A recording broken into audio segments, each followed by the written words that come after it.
Were the name of Stratford not associated with a certain playwright, it would be noted for its church. Holy Trinity stands with St. Mary, Warwick, as one of the glories of the county. It is peacefully away from the town centre, upriver from the theatre and the main Shakespearean attractions. From the river walk, the chancel rises ghostly white on the bank, a pavilion of stone and glass with enriched window surrounds.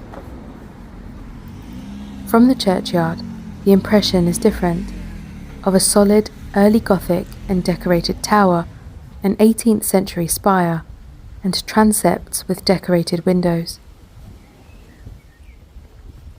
In the churchyard is a fine avenue of pollarded limes, as in many churchyards, representing biblical tribes and apostles. The church welcomes tourists seeking Shakespeare's tomb, and reasonably requests a small fee to enter the chancel to see it. There is no charge for the rest of the church. The aisle windows display a variety of decorated tracery, maybe due to wayward masons or wayward patrons.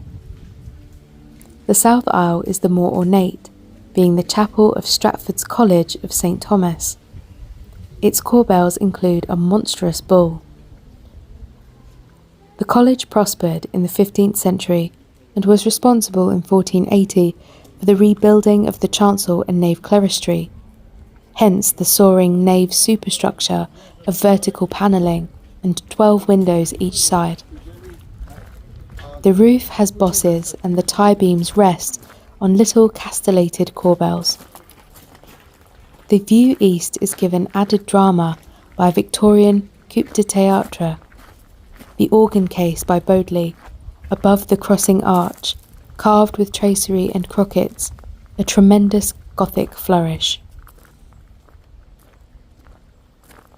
In the nave is the dark green and white marble pulpit donated by an Edwardian benefactor, Sir Theodore Martin, in honour of his wife, the actress Helen Fawcett.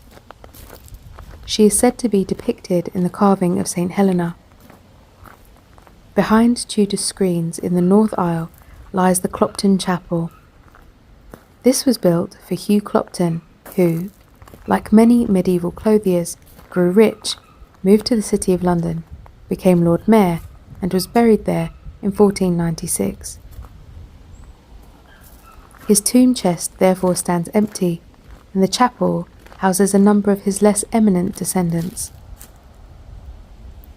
William Clopton, who died in 1592, and his wife lie against the north wall. He is armoured in medieval fashion, and both hold small prayer books.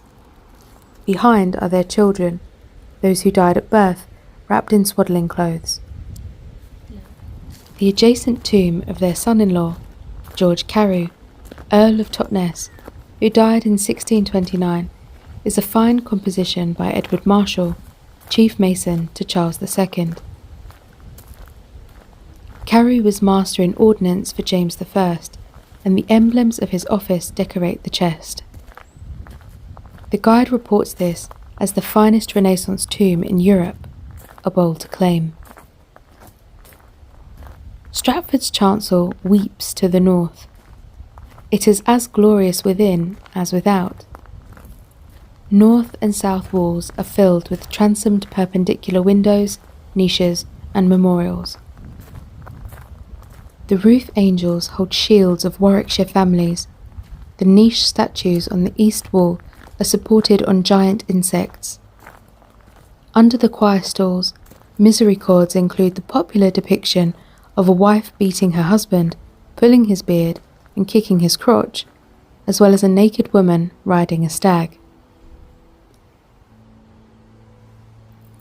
Shakespeare's tomb is by the sanctuary rail, with its famous curse, "Blessed be the man that spares these stones, and cursed be he that moves my bones." Above is the sunburnt portrayal of him by Gerard Johnson, a memorial sculpted for his wife shortly after his death in 1616, and thus said to be the most plausible likeness. It has the half-length bust popular at the time for scholars. He gazes benignly out at his admirers, quill and paper in hand.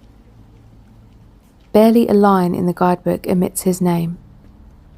We see the font in which he would have been baptized, the Bible he would have heard read, and the register of his birth and his death.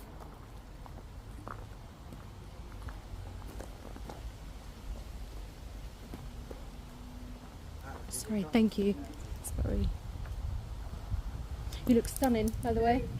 And you all look handsome, gents.